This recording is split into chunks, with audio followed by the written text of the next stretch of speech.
This is a WCBS Conversation. I'm Tom Kaminski, happy to be here out of the helicopter on the ground for this WCBS Conversation, and happy to be here to discuss a subject that is very near and dear to my family. To start things off, I would like you to do something you probably wouldn't even normally think about. I'd like you to take a deep breath. Now I would like you to cover your mouth with your hand and try to breathe through your hand while you do that.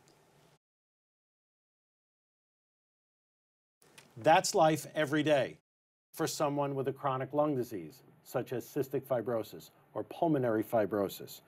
Now, in many cases, a single or double lung transplant literally means the difference between life and death. But the wait times can be long, sometimes years long, and the chances of rejection are high. So today, we're talking with two people who are bringing their own perspective and success stories and energy to try to change that.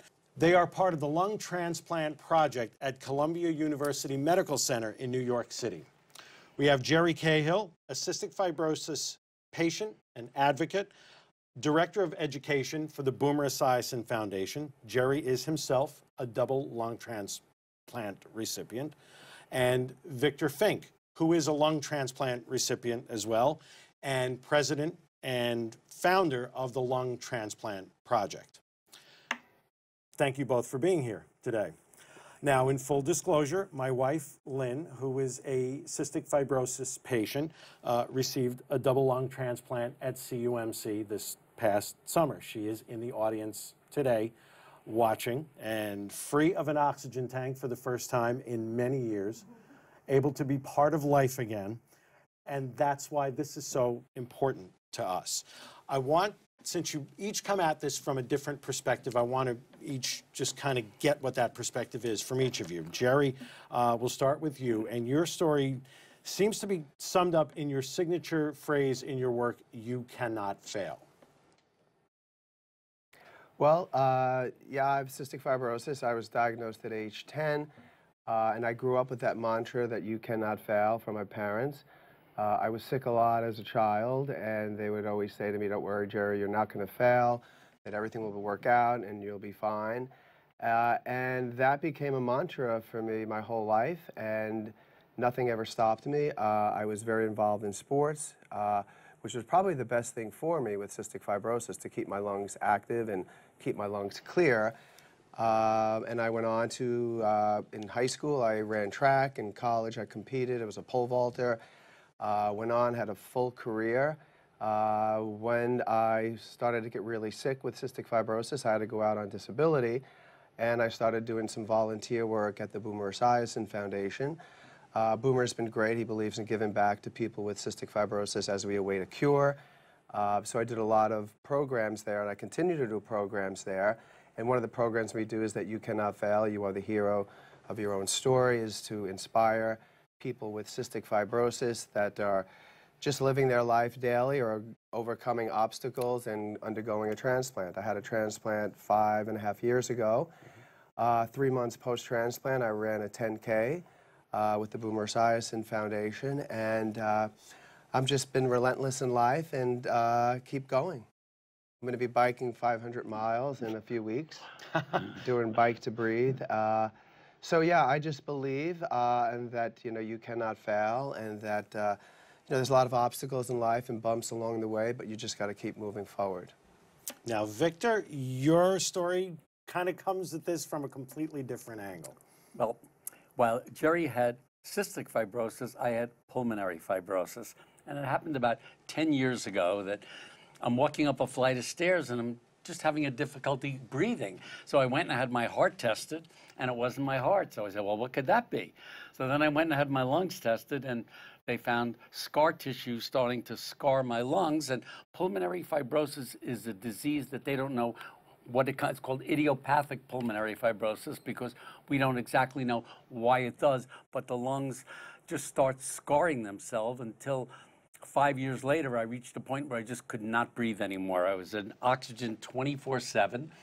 When I first got the disease, they said, well, the only way that you can live past when your lungs are fully scarred over is a lung transplant. And I said, I don't even think that exists.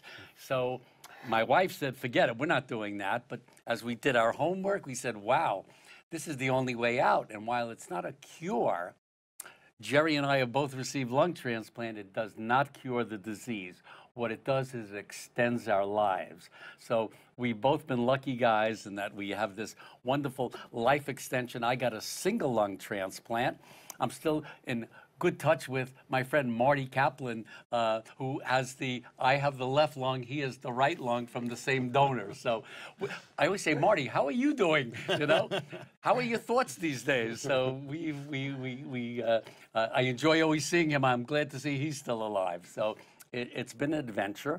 At the end of 5 years, you go on the waiting list. When your lungs are completely shut down and you're on the verge of death, that's when you first go on the waiting list, and then you start the first wait to see if you're going to get a lung. Well, that's what I want to talk about. That's kind of what the Lung Transplant Project is about. It sort of encompasses this whole thing. Let's talk about, to start, the wait, as you called it, and, you know, being on the list.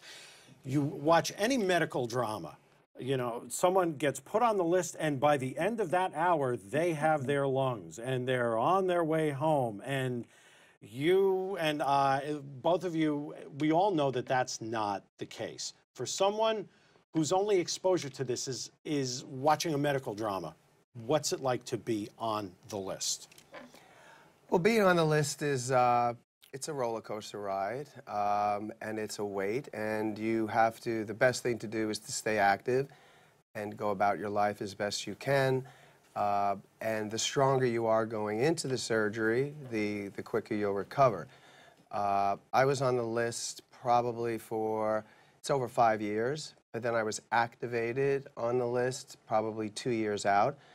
And during that 2 years, when you're active, you basically, it's tough. I mean, it's an emotional roller coaster, as I said, and it's a wait. I had 5 dry runs, which means you get the call, and then they look good on paper.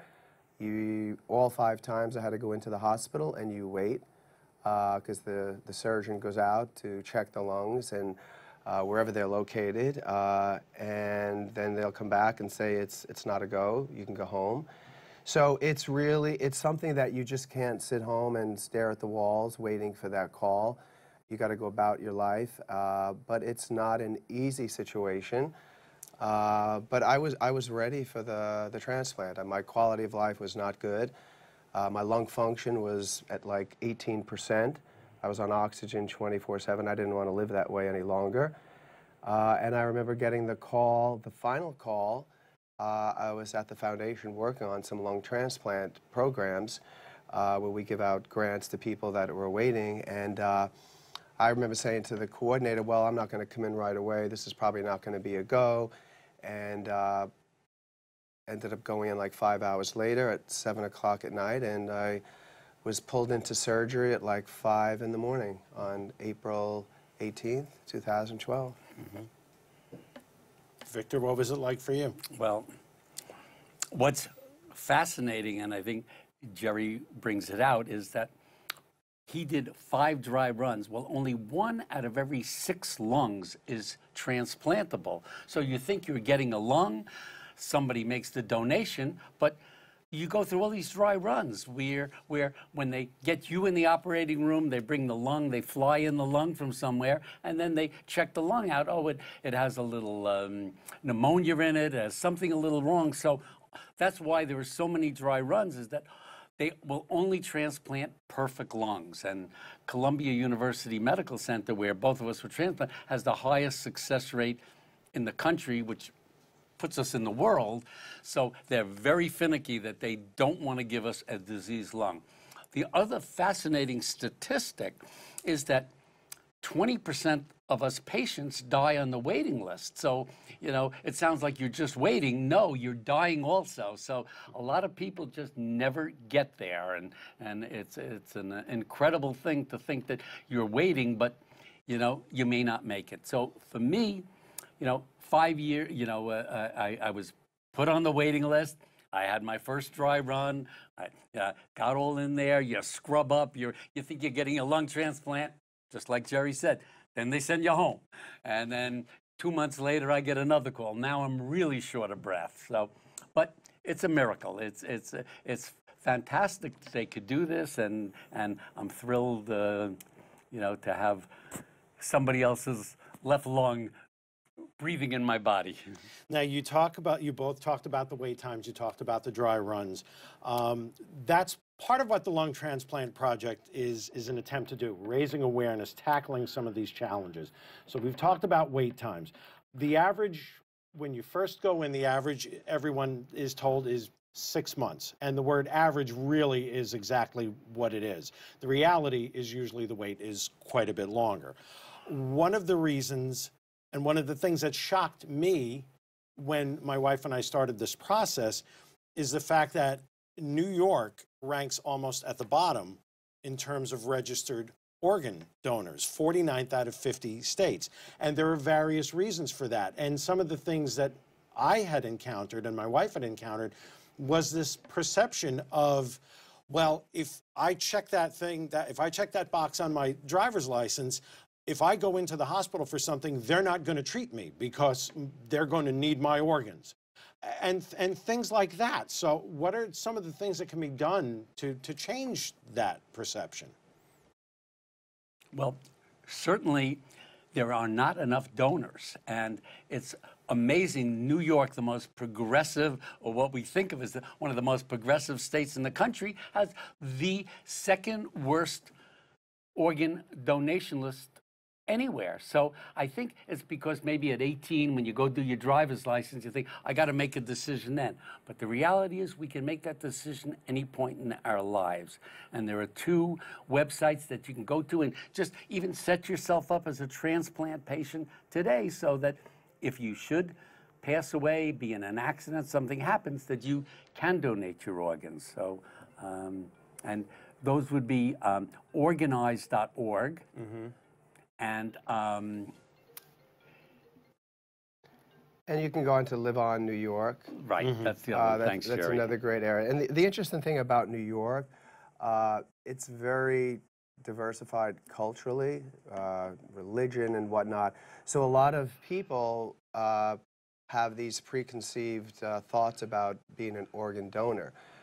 So especially in New York, you think, wow, geographically there's so much more population that there'll be so many more donors, but it's quite the opposite. And that's kind of a big issue here in New York. I mean, you can go down to North Carolina to Duke, and most people there will be transplanted within 6 months. But in New York, it's not as easy because there's not as many people in the donor pool. Also, another area which is of interest is that sometimes, and I know somebody that unfortunately passed away with cystic fibrosis, that the family, the gentleman was an organ donor, and then his family came in and said, absolutely not, we're not donating his organs. So this gentleman passed away because the organs were not donated. And he had on his license that he was an organ donor. So there's a lot of like little legalities and things that still can go on and change, which needs to be overcome. And the other issue too is people with cystic fibrosis in particular, they need 2 lungs. They cannot get 1 lung. So most of the calls that I got, there was always, I would meet them in kind of the check-in, they would be the backup. So it would be somebody like Victor that would only need 1 lung, and on 5 of the dry runs, somebody else got the lung because they could use 1 lung. So if 1 lung is okay, the other is damaged, somebody with cystic fibrosis cannot accept those organs. Now, part of the other thing is you talked about if 1 lung is damaged, only 1 is able to be used.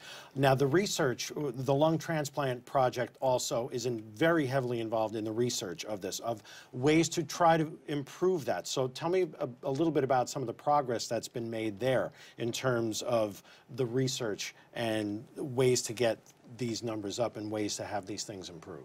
Well, that's what Jerry and I really support, and we do a lot of our fundraising for, is to support the research. Because while Columbia has some of the highest and best statistics for transplant, it also has the best research department in the country. There are over 100 scientists up there at Columbia today working hard to crack the code on transplant. And the issue that I don't know if we've been clear about is that a lung transplant is, we swap diseases, Jerry and I. We traded one disease for another disease, because when you receive somebody else's lung, the only way your body will accept it is if they take out your immune system. So we have no immune systems, and that leaves us open to every infection. Somebody sneezes in a room, we could be in bed for the next 3 months. We're open to fungal infections, bacterial infections, viral infections. So that's why the average lung transplant patient only lives 5 years. Because of the rejection and infection, we're open to a lot of cancer.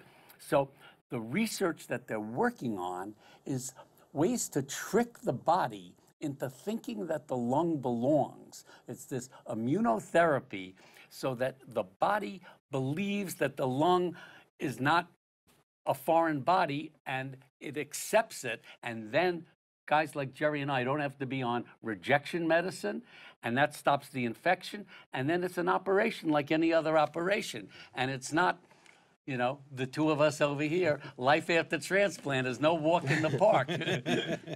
Now, if people want to find out more, how can people find out more about this? How can they donate to the research? Where would they go? Where would they find that? Well, we have a lovely website. It's the lungtransplantproject.org, and they can find all the information about the scientific work being done. Jerry's on the website, all of our other patients, and you can really get to see more of the story. And, you know, besides those diseases, it's usually not for smokers, which most people said, oh, you must have been a smoker. Well, most of the smokers get cancer. You can't use a lung transplant for cancer. It's only for diseases like we have of the scarring of the lungs.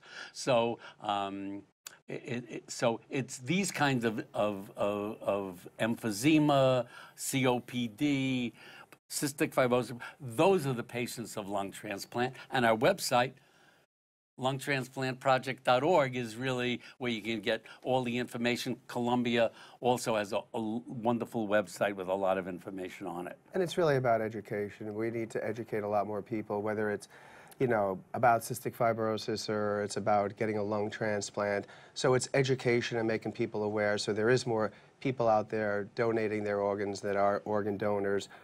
That's probably one of the most important things, and that's available on the Lung Transplant Project. It's available at the Boomer Esiason Foundation site. So it's really important to make people aware of what's going on. So it's really not the transplant that's going to kill you. It's really after that, it's, you know, the anti-rejection drugs are where all the issues begin. So at the Lung Transplant Project, we're working there to clean up that whole area with the research so that people that get a transplant, they don't have to deal with the anti-rejection issues, which are really a big problem.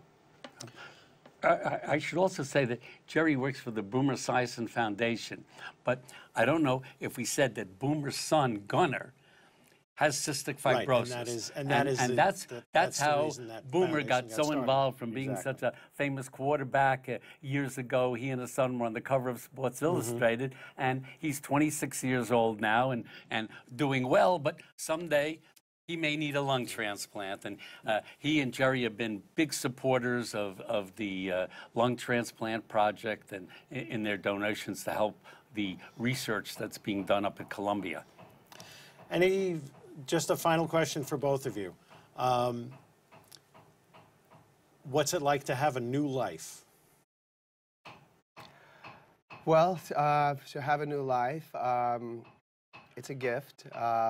You know, I'm very thankful to my donor every day. I mean, I think about the donor every day, and I'm able to really give back a lot more. I'm involved with coaching and doing a lot of great things with the Lung Transplant Project, with the Boomer Esiason Foundation. We have a lot of great projects, and you know, a lot of times people say to me, you know, Jerry, you had a transplant.